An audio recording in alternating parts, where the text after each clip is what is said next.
नमस्कार साथियों, स्वागत है आपका गोल्डी ऑनलाइन क्लासेज में। मैं हूं मिथिलेश कुमार। आज हम लोग बिहार बोर्ड क्लास कक्षा 9th की SCERT की पुस्तक है लोकतांत्रिक राजनीति भाग 1, इसका MCQs आज हम लोग टिक करेंगे।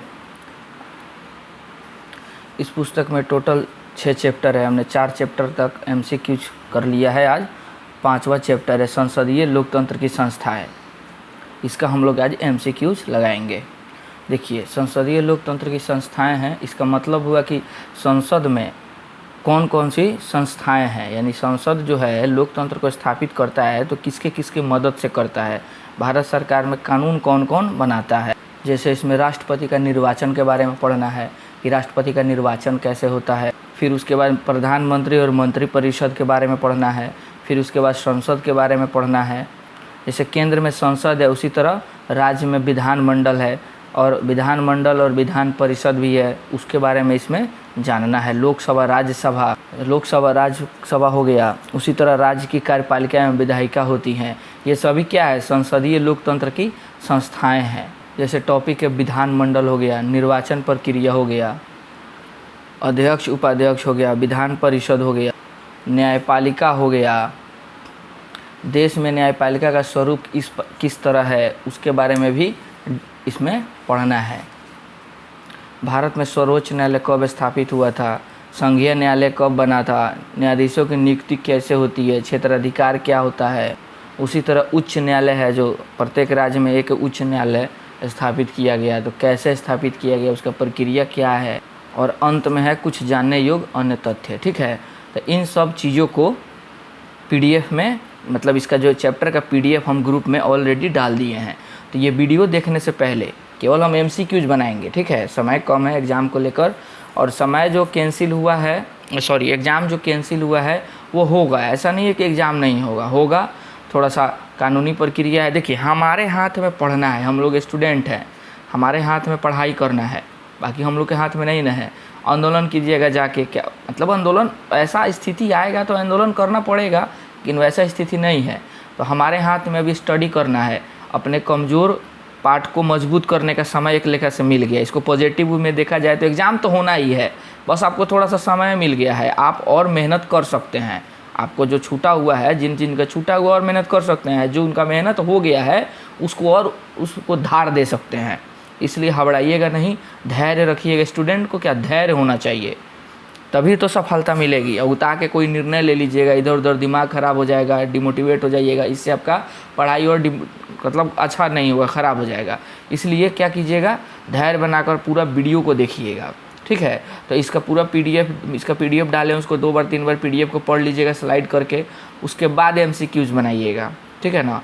इसमें टोटल 120 MCQs होगा। आप देखिए कि हम टॉपिक गिनवा दिए हैं, ये समझिए सबसे इम्पोर्टेंट टॉपिक है। ठीक है, इस टॉपिक में देखिए क्या पढ़ना है। टोटल भारतीय संविधान में 22 भाग है ना, तो इसमें हम लोग भाग 5 पढ़ेंगे। ठीक है, भाग 5 का मतलब MCQs लगाएंगे। भाग 5 में आपको 52 से 151 तक अनुच्छेद है। ठीक है, उसके बारे में भी मतलब जितना सिलेबस में दिया हुआ है उस अनुसार तैयार करेंगे। ठीक है, उसके बाद भाग 6, ये भाग 5 है ना, इस संघ की चर्चा है। संघ यानी केंद्र सरकार की संस्थाएं हैं। उसके बाद भाग 6 है, तो भाग 6 हो गया आपको राज्य सरकार की संस्थाएं हो गया। ठीक है ना, राज्य के बारे में है। इसमें आपको टोटल 152 से 237 गो अनुच्छेद दिया हुआ है। ठीक है ना, इसमें आपको भाग 5 में हो जाएगा संसद होगा, लोकसभा राज्यसभा होगा, उसके बाद राष्ट्रपति होंगे, उसके बाद से इसमें आपको महान्यायवादी होंगे, प्रधानमंत्री होंगे, मंत्रिपरिषद होगा, उसके बाद से संसद के जितने अनुच्छेद दिए गए हैं उनके बारे में है, इसमें चर्चा किया गया है।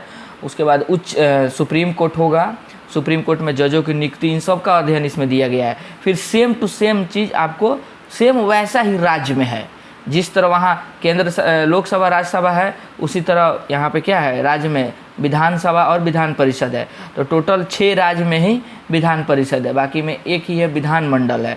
फिर उसी तरह इसमें राज्यपाल होंगे, उसके बाद से मुख्यमंत्री होगा, फिर उसके बाद से राज्य का मंत्रिपरिषद होगा, उसके बाद राज्य का महाधिवक्ता होगा, फिर उसके बाद से क्या होगा, आपको और भी विधायी मैंने राज्य की विधायिका के बारे में अनुच्छेद होगा। फिर हाई कोर्ट होगा, हाई कोर्ट में उसके जजों की नियुक्ति होगी, उनका कार्यकाल होगा, उनका क्षेत्राधिकार होगा इत्यादि के बारे में इसमें चर्चा किया गया है। इसको लेकर इसमें टोटल 120 प्रश्न बनेंगे, ठीक है। अगर हम 120 प्रश्न बनाने चलेंगे एक वीडियो में तो 1 घंटा हो जाएगा। तो 1 घंटा का कोई भी आदमी मतलब आप लोग नहीं देख पाइएगा, बोर फील होने लगेगा, ठीक है ना। तो हम इसको 2 पार्ट में बनाएंगे, 30-30 मिनट का करके 2 पार्ट में वीडियो बनाएंगे, इंजॉय भी हो जाए, कम समय में ही आराम से आप लोग देख लीजिएगा, ठीक है ना।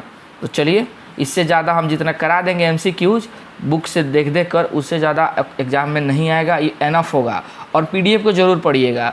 जो नोट्स में बाकी कोचिंग वाले जो होते हैं, चाहे बाकी और भी बुक होता है, वो देता है ज़्यादा एनफ चीज़, लेकिन जो सिलेबस का जो चीज़ है ना, तो कुछ सिलेबस में ऐसा चीज़ होता है जो बाकी कहीं नहीं मिलेगा। तो प्लीज़ PDF को ज़रूर पढ़ लीजिएगा और इत्मीनान से धैर्य बनाकर पढ़ाई करते चलिए, देखते चलिए और अपना प्यार दुलार सपोर्ट बना के रखिए कि हम भी मोटिवेट होके, ठीक है ना। तो स्किप मत कीजिएगा। चैनल पर नए हैं तो चैनल को सब्सक्राइब कर लीजिए, बेल आइकन को प्रेस कर लीजिए और अपना फीडबैक ज़रूर दीजिएगा कमेंट में। पहला प्रश्न है, अगर आपको भारत का राष्ट्रपति चुना जाए तो आप निम्नलिखित में से कौन सा फैसला खुद कर सकते हैं। तो ये वाला क्वेश्चन हम आप लोग के लिए छोड़ रहे हैं, ठीक है। इसका आंसर आप कमेंट लास्ट में वीडियो देखकर इसका आंसर जरूर दीजिएगा, या फर्स्ट में जरूर इसका आंसर दीजिए। देखते हैं कितना लोग इसका सही आंसर बताता है, ठीक है ना। तो इसका हम आंसर आप लोग से उम्मीद करते हैं कि आप लोग हमको बताइएगा। जो PDF पढ़ेगा, PDF इस चैप्टर का पढ़ेगा, उसका आंसर ही देगा। इतना तो हम लोग टीचर का तैयारी कर रहे हैं तो इतना तो अनुभव हो गया होगा, ठीक है ना। तो आइए नेक्स्ट क्वेश्चन देखते हैं। नेक्स्ट क्वेश्चन है, निम्नलिखित में से कौन राजनीतिक कार्यपालिका का हिस्सा होता है। तो राजनीतिक कार्यपालिका यानी कार्यपालिका 2 स्थायी और अस्थायी हो गया, ठीक है ना। तो राजनीतिक कार्यपालिका का हिस्सा इसमें आपको गृह मंत्री होगा, ठीक है ना। ये सब राजनीतिक नहीं हो गया, प्रशासनिक कार्यपालिका का हो जाएगा सब। ये सब स्थायी कार्यपालिका होता है, फिक्स समय के लिए होता है। जो गृह मंत्री होता है ये 5 साल के लिए, ये भी कार्यपालिका ही है, ये भी 5 साल के लिए चुन के जाता है और 5 साल बाद हट जाता है। दोनों का काम सेम ही है, ठीक है ना। तो आइए नेक्स्ट क्वेश्चन देखते हैं। न्यायपालिका के बारे में निम्नलिखित में से कौन सा बयान गलत है। सुप्रीम कोर्ट के बारे में, संसद द्वारा पारित प्रत्येक कानून को सर्वोच्च न्यायालय की मंजूरी की ज़रूरत होती है। गलत बात है।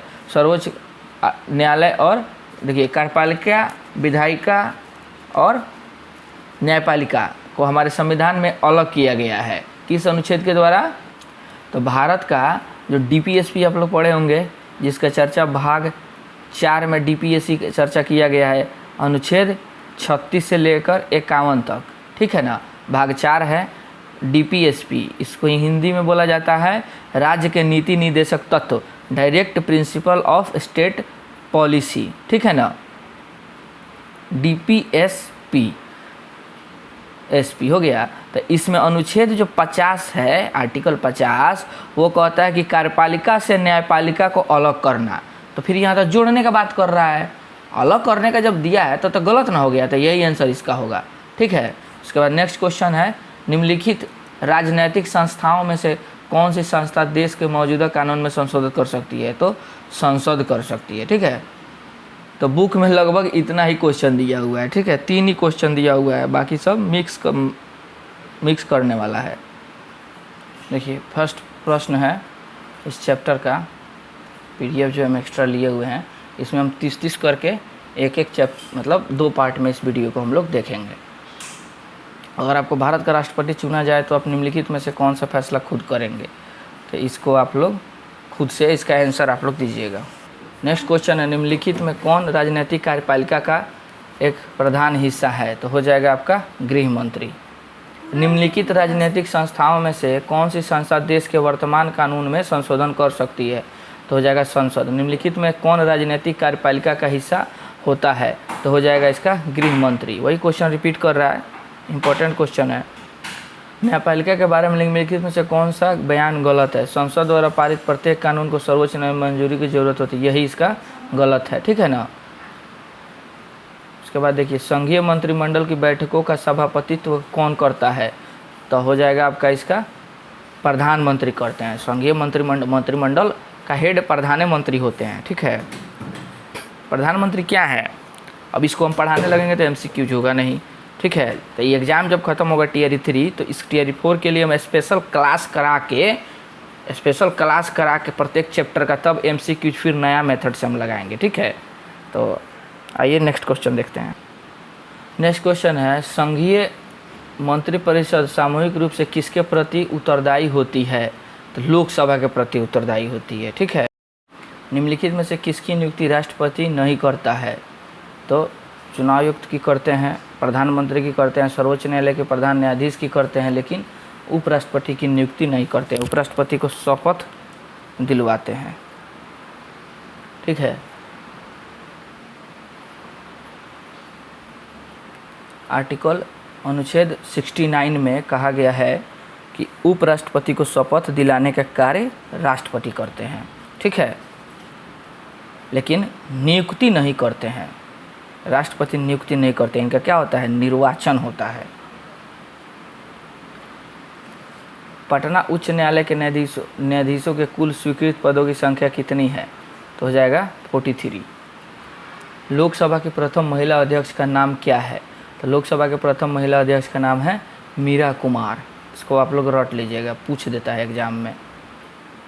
देखिए, अभी तक BPSC द्वारा एग्जाम में पूछा हुआ प्रश्न TRE 2 में पूछा था, किस राज्य में प्रथम गैर कांग्रेसी सरकार है? केरल में।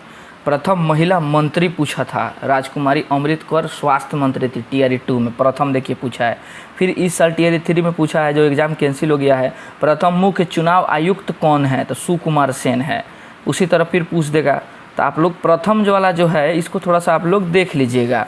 प्रथम कार्यवाहक प्रधानमंत्री थे गुलजारी लाल नंदा। प्रथम उप प्रधानमंत्री थे सरदार वल्लभ भाई पटेल। प्रथम मुस्लिम राष्ट्रपति थे डॉक्टर राजेंद्र प्रसाद। प्रथम स्पीकर थे लोकसभा के गणेश वासुदेव मावलंकर, माने स्पीकर माने अध्यक्ष, प्रथम अध्यक्ष। आई प्रथम महिला अध्यक्ष पूछ रहा है, ठीक है ना। उसी तरह आप देख लीजिएगा एक बार, प्रथम लोकसभा के उपाध्यक्ष अनंत सैनम अयंगर, ये याद कर लीजिएगा थोड़ा सा। फिर उसके बाद प्रथम महिला मुख्य चुनाव आयुक्त कार्यवाहक VS रामा देवी, याद कर लीजिएगा।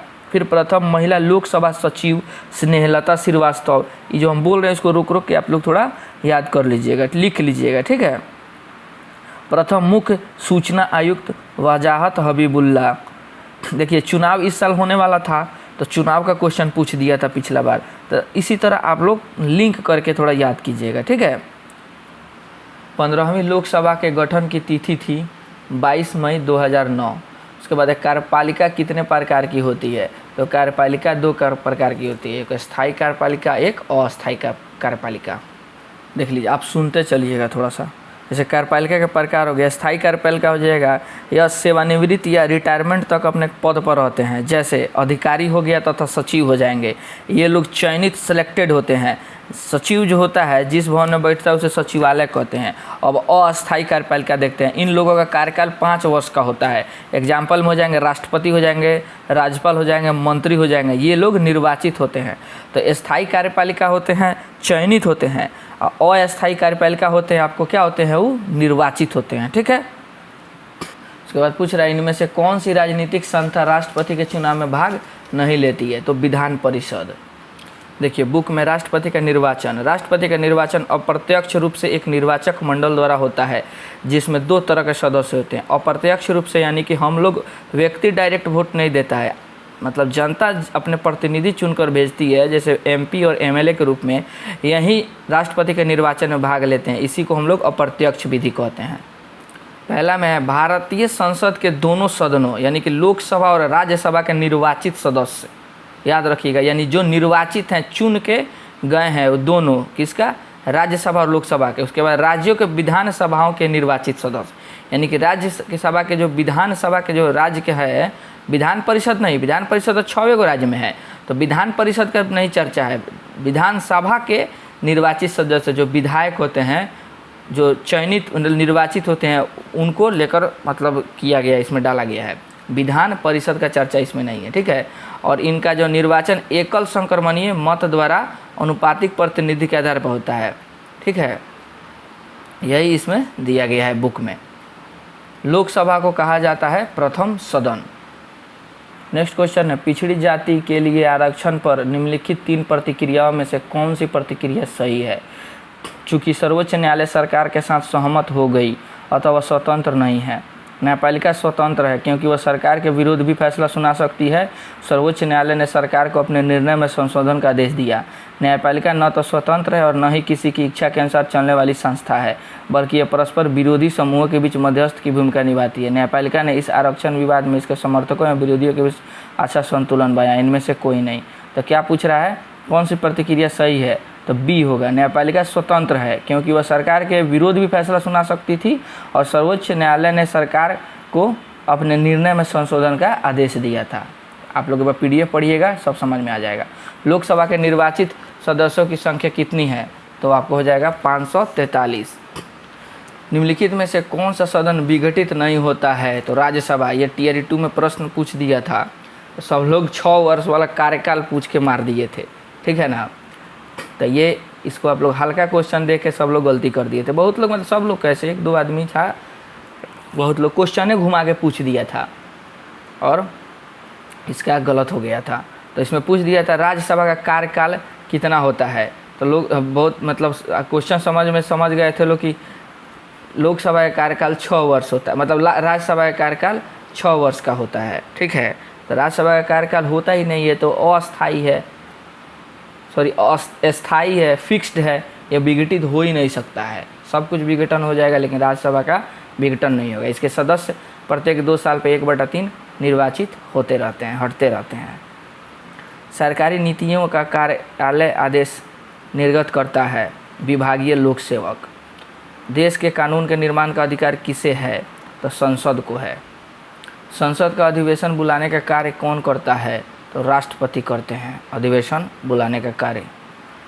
उसके बाद राज्यसभा का सभापति कौन होता है? तो राज्यसभा का सभापति उपराष्ट्रपति होते हैं। नेक्स्ट क्वेश्चन है, बिहार विधानसभा में कुल कितने सदस्य होते हैं? तो 243 MLA या विधायक। नेक्स्ट क्वेश्चन है, राष्ट्रपति को सलाह एवं मंत्रणा कौन देता है? तो हो जाएगा संघीय मंत्रिपरिषद राष्ट्रपति को सलाह देता है। और इसके मध्यस्थ कौन होते हैं? प्रधानमंत्री। यही इनका कर्तव्य होता है कि जो भी सूचनाएं और जो भी कार्य से संबंधित सूचनाएं होती हैं, जो कोई भी मतलब रिपोर्ट हो, वो राष्ट्रपति को ले आकर कौन देते हैं? प्रधानमंत्री देते हैं। भारत में राष्ट्रीय संकट की उद्घोषणा कौन करते हैं? तो राष्ट्रपति करते हैं। राष्ट्रीय आपातकाल होगा, राष्ट्रीय आपातकाल, उसके बाद से राष्ट्रपति शासन है, उसके बाद वित्तीय आपातकाल है। 3 गो आपातकाल है। आपातकाल की घोषणा भाग 18 में किया गया है, 352 से 360 के बीच में, ठीक है ना। 352 जो कहता है आपात की घोषणा। उसके बाद 356 में है संवैधानिक तंत्र विफल हो जाने के बाद लगाया जाता है। उसके बाद है 360 है वित्तीय आपात जो अमेरिका से लिया गया है। और जो 352 है और 356 है ये जर्मनी से लिया गया है, ठीक है। महान लोकतांत्रिक देश भारत में केंद्रीय स्तर पर जनप्रतिनिधियों की सभा को क्या कहा जाता है? तो कहा जाता है संसद। राज्य विधान परिषद के कितने सदस्यों को मनोनीत कर सकता है? राज्यपाल। राज्यपाल आपको 1/6 सदस्यों को मनोनीत कर सकते हैं। देखिए बुक में दिया हुआ है, विधान परिषद विधानमंडल का उच्च सदन है, ठीक है ना। आंध्र प्रदेश में ये इम्पोर्टेंट नहीं है, 1960 मतलब ये हटा दिया। यहाँ देखिए संविधान के अनुच्छेद 169 में प्रावधान है कि जिन राज्यों में उच्च सदन की व्यवस्था है या जिनमें नहीं है, उनमें लाने और हटाने का अनुच्छेद कौन सा है? 169 है। उसके बाद क्वेश्चन क्या पूछा था कि विधान परिषद में सदस्यों की न्यूनतम संख्या 40 एवं अधिकतम विधानसभा के कुल सदस्यों की 1/3 होगी। उसके बाद से वर्तमान में बिहार में 75 है, ठीक है ना। और देखिए इसमें कुल सदस्यों के 1/3 भाग उस राज्य की स्थानीय यानी कि 1/3 भाग नगर सभाएं और ग्राम पंचायत द्वारा निर्वाचित किया जाता है और पुनः 1/3 भाग विधानसभा के सदस्य यानी कि विधायक द्वारा निर्वाचित किया जाता है। ये हो गया। फिर अब आई 1/12 भाग 1/3 1/3 याद रखिएगा। फिर 1/12 है, 1/3 विधायक द्वारा, 1/3 नगर सभा ग्राम पंचायत द्वारा। 2 कंडीशन हो गया। तीसरा कंडीशन है 1/12 भाग राज्य के विश्वविद्यालय के स्नातकों द्वारा। 3 कंडीशन हो गया, ठीक है ना। देखिए टोटल 5 कंडीशन है, तो 3 कंडीशन हम बता दिए हैं। चौथा सुनिए, कुल सदस्यों का 1/12 भाग माध्यमिक विद्यालय, कॉलेजों तथा विश्वविद्यालय शिक्षकों द्वारा निर्वाचित किया जाएगा। पहले 1/12 टीचर द्वारा, 1/12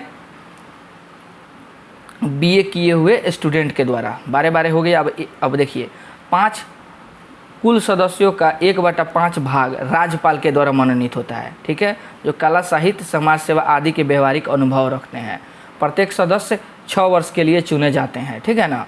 2 साल बाद 1/3 सदस्य अपना स्थान छोड़ देते हैं। तो 5 कंडीशन होता है। ये वाला पूछता है, इसलिए हम बता रहे हैं, ये एक पूछा हुआ प्रश्न है। देखिए 2 कंडीशन ध्यान देखिएगा, 1/3, दूसरा कंडीशन भी 1/3 याद कर लीजिएगा, तीसरा कंडीशन 1/12, चौथा कंडीशन 1/12, यानी कि 1/3 वाला 2 गो, फिर 1/12 वाला 2 गो, 4 गो हो गया। फिर 1/6 वाला अलगे है जिसको राज्यपाल करते हैं, 1/6 वाला राज्यपाल, 1/3 वाला विधानसभा, 1/3 वाला पंचायत द्वारा खत्म, 1/6 राज्यपाल खत्म, 1/12 माध्यमिक शिक्षा परिषद के सदस्य यानी टीचर खत्म, 1/12 फिर 3 वर्ष जो स्नातक कर लिया, ग्रेजुएशन किया विद्यार्थी द्वारा, ठीक है।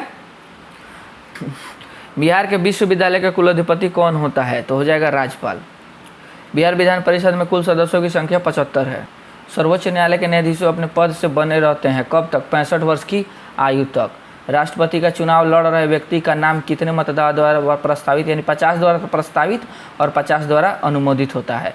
उसके बाद किस संशोधन अधिनियम द्वारा सर्वोच्च न्यायालय की स्वतंत्रता पर अंकुश लगाया गया था? तो हो जाएगा 42वें संविधान संशोधन अधिनियम द्वारा लगा दिए थे। कौन? इंदिरा गांधी लगाई हुई थी।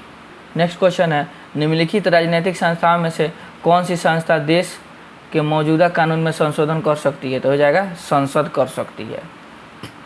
राष्ट्रपति निम्नलिखित में से किसके अंतर्गत आते हैं? तो हो जाएगा कार्यपालिका के अंतर्गत राष्ट्रपति आते हैं और ये संसद के अंग हैं। जैसे लोकसभा, राज्यसभा और संसद के कितने अंग हैं? 3 हैं, लोकसभा, राज्यसभा और राष्ट्रपति। संसद के कितने सदन हैं? 2 सदन हैं, लोकसभा और राज्यसभा, याद रखिएगा। कोई भी कानून आता है संसद में तो दोनों में पारित हो जाता है, लोकसभा से राज्यसभा में या राज्यसभा से लोकसभा में। बिना राष्ट्रपति के साइन किए हुए कानून नहीं बनता है, ठीक है ना। संघात्मक शासन में सरकार के कितने स्तर होते हैं? तो 2 स्तर होते हैं और ये संघात्मक शासन की व्यवस्था कनाडा से लिया गया है। नेक्स्ट क्वेश्चन है, निम्नलिखित में से किस देश में संघात्मक शासन नहीं है? तो हो जाएगा ब्रिटेन में नहीं है संघात्मक शासन, भारत में है, संयुक्त राज्य अमेरिका में, कनाडा में है, लेकिन संयुक्त राज्य अमेरिका का दूसरा है, ठीक है ना। किसी भी विधेयक को संसद के किसी सदन के पास होने के लिए कितने वाचनों से गुजरना पड़ता है? तो 3 वाचनों से गुजरना पड़ता है। ये बुक में दिया हुआ है, आप लोग PDF जरूर पढ़िएगा। सब टोटल क्वेश्चन बुक का है, SCERT का बुक का है। निम्नलिखित में से कौन नीतिगत निर्णय में शामिल नहीं होते हैं? तो राष्ट्रपति होते हैं, प्रधानमंत्री होते हैं, मंत्रिमंडल होते हैं, राजनीतिक दल नहीं होते हैं, ठीक है ना। भारत का राष्ट्रपति जटिल कानूनी मसलों पर किससे परामर्श ले सकता है? तो अधीनस्थ न्यायालय से। तो राष्ट्रपति अधीनस्थ न्यायालय कौन होगा? तो आपको सुप्रीम कोर्ट से ले सकता है, ठीक है ना। इसका चर्चा 143, ये राष्ट्रपति जो सलाह लेते हैं तो 143 का मतलब अब समझ भी नहीं है, खूब लड़काई में बचपन में खेलता था लोग, चट दे किसी गया 143 तो आप लोग समझ गए 143 का मतलब क्या होता है, ठीक है ना। 143 तो याद कर लीजिएगा, 143 अनुच्छेद के द्वारा राष्ट्रपति किसी मुद्दे पर सुप्रीम कोर्ट से सलाह मांग सकते हैं, लेकिन उस सलाह को मानने के लिए राष्ट्रपति बाध्य नहीं है। अब जो राष्ट्रपति सुप्रीम कोर्ट का जज दे देगा कि हाँ ये सलाह है, तो राष्ट्रपति मान भी सकते हैं, न भी मान सकते हैं। उसी तरह सुप्रीम कोर्ट हर मुद्दे पर सलाह देने के लिए बाध्य नहीं है। मान लीजिए राष्ट्रपति मांग लिए तो सुप्रीम कोर्ट का मन देगा तो देने का मन होगा, मूड ठीक होगा तो देगा, मूड ठीक होगा तो नहीं देगा, ठीक है ना। भारत का सर्वोच्च न्यायालय कहाँ से निरीक्षण कर सकता है? तो भारत का सर्वोच्च न्यायालय कहाँ से निरीक्षण कर सकता है? तो सर्वोच्च न्यायालय से ही। नेक्स्ट क्वेश्चन है, निम्नलिखित में सर्वोच्च न्यायालय का एक सही कार्य कौन सा है? संविधान की भावना के विरुद्ध बने कानूनों को अमान्य करार देना, संसद द्वारा पारित विधेयक को स्वीकृति प्रदान करना, संसद एवं राष्ट्रपति के परामर्श के अनुसार अधिकारों का प्रयोग, कार्यपालिका के कार्य में अनावश्यक हस्तक्षेप करना। तीनों नहीं होगा, ऑप्शन ए सही होगा, ठीक है। उसके बाद बिना विधायिका का सदस्य बने कोई भी व्यक्ति कब तक मंत्री के पद पर रह सकता है? तो आपको हो जाएगा 6 माह तक पद पर रह सकता है। उसके अंदर में उसको अपना लोकसभा या राज्यसभा में अपना स्वीकृति लेना होगा। निम्नलिखित में निर्णय कौन लेता है? तो सरकार निर्णय ही लेती है, किसान लेगा नहीं, सैनिक लेगा नहीं, जनता भी नहीं लेती है, जनता तो चुन कर भेजती है ना। भारत के सरकारी सेवाओं पर पदों में 27% आरक्षण किसके लिए किया गया था? तो हो जाएगा पिछड़े वर्गों के लिए, आर्थिक एवं सामाजिक रूप से पिछड़े वर्गों के लिए। किस तरह की शासन व्यवस्था में सरकार मुख्य रूप से लोक कल्याण के लिए कार्य करती है? तो हो जाएगा लोकतांत्रिक शासन व्यवस्था में। देखिए PDF में सब दिया हुआ है, वीडियो लंबा हो जाएगा, हम दिखाएंगे ले जाके, तो जो इम्पोर्टेंट हम दिखाई दे रहे हैं आप लोग ज़रूर PDF को देखिए। टेलीग्राम चैनल सबसे पहले आप लोग फॉलो कीजिए, टेलीग्राम चैनल फॉलो कीजिए, उसमें PDF डेली डाल दे रहे हैं, ठीक है। नेक्स्ट क्वेश्चन, निम्नलिखित में से कौन सरकार का अंग नहीं है? तो राजनीतिक दल नहीं है। विधायिका, कार्यपालिका, न्यायपालिका तीनों सरकार का अंग है। संसद में कितने सदन हो? देखिए विधायिका कानून बनाती है, कार्यपालिका कानून को पालन करती है, जो कानून का मतलब उल्लंघन करता है उसे न्यायपालिका क्या करती है? समझ जाइए क्या करती है, दंड देती है। संसद में कितने सदन है? तो 2 सदन है। कौन? लोकसभा और राज्यसभा। संसद के कितने अंग है? 3 अंग है, राष्ट्रपति, लोकसभा और राज्यसभा। केंद्रीय विधानमंडल किसे कहा जाता है? तो संसद को कहा जाता है। ये दोनों प्रश्न में से एक टीआरई 2 में प्रश्न पूछा हुआ है, ठीक है, हल्का हल्का प्रश्न पूछ रहा है, घुमा के पूछ रहा है। नेक्स्ट प्रश्न है, निम्नलिखित में से कौन औपचारिक राजनीतिक संस्था नहीं है? तो दबाव समूह। संसद है राजनीतिक संस्था, प्रधानमंत्री भी राजनीतिक संस्था और कैबिनेट भी है, लेकिन दबाव समूह नहीं है। विपक्षी। निम्नलिखित में से एक निर्णय लागू करने की जिम्मेदारी किसकी होती है? तो कार्यपालिका की। विधायिका बनाएगा, कार्यपालिका लागू करेगा, न्यायपालिका उसको नहीं मानने वाले को दंडित करता है। भारत कैसी शासन व्यवस्था है? तो भारत में संघात्मक या अर्ध संघात्मक, ठीक है, संघात्मक या अर्ध संघात्मक शासन व्यवस्था, इस बात को आप लोग देख लीजिएगा, ठीक है ना। देखिए यहाँ पे शासन के प्रकार दिया हुआ है, एकात्मक, संघात्मक। एकात्मक सरकार में राज्यों की शक्ति नहीं होती है, ब्रिटेन। संघात्मक में केंद्र और राज्य दोनों शक्तियाँ होती है, कनाडा, भारत तथा पाकिस्तान। भारत पूरी तरह एकात्मक न एकात्मक है न संघात्मक है। भारत क्या है? एक अर्ध संघात्मक है, ठीक है ना। भारत में अधिकांश गुण संघात्मक के हैं परंतु निम्नलिखित गुण एकात्मक के हैं। इसको आप लोग लिख लीजिएगा, ठीक है, देख लीजिए।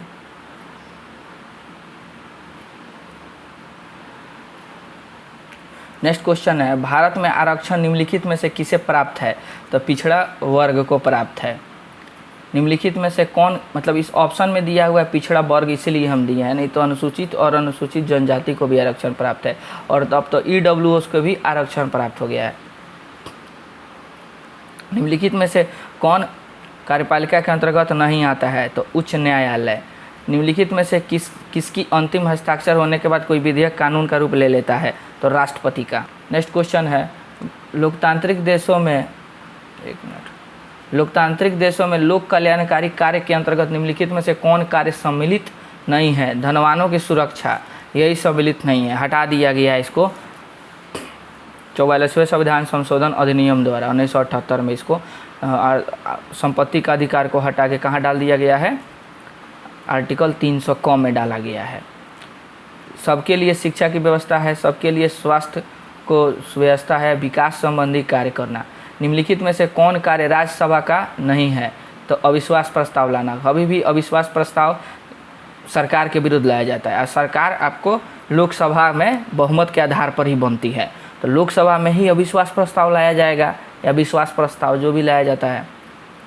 लोकसभा का कार्यकाल कितने वर्षों का होता है? तो लोकसभा का कार्यकाल 5 वर्ष का होता है, लेकिन 42वां संविधान संशोधन अधिनियम द्वारा इंदिरा गांधी ने इसे 6 वर्ष कर दिया था।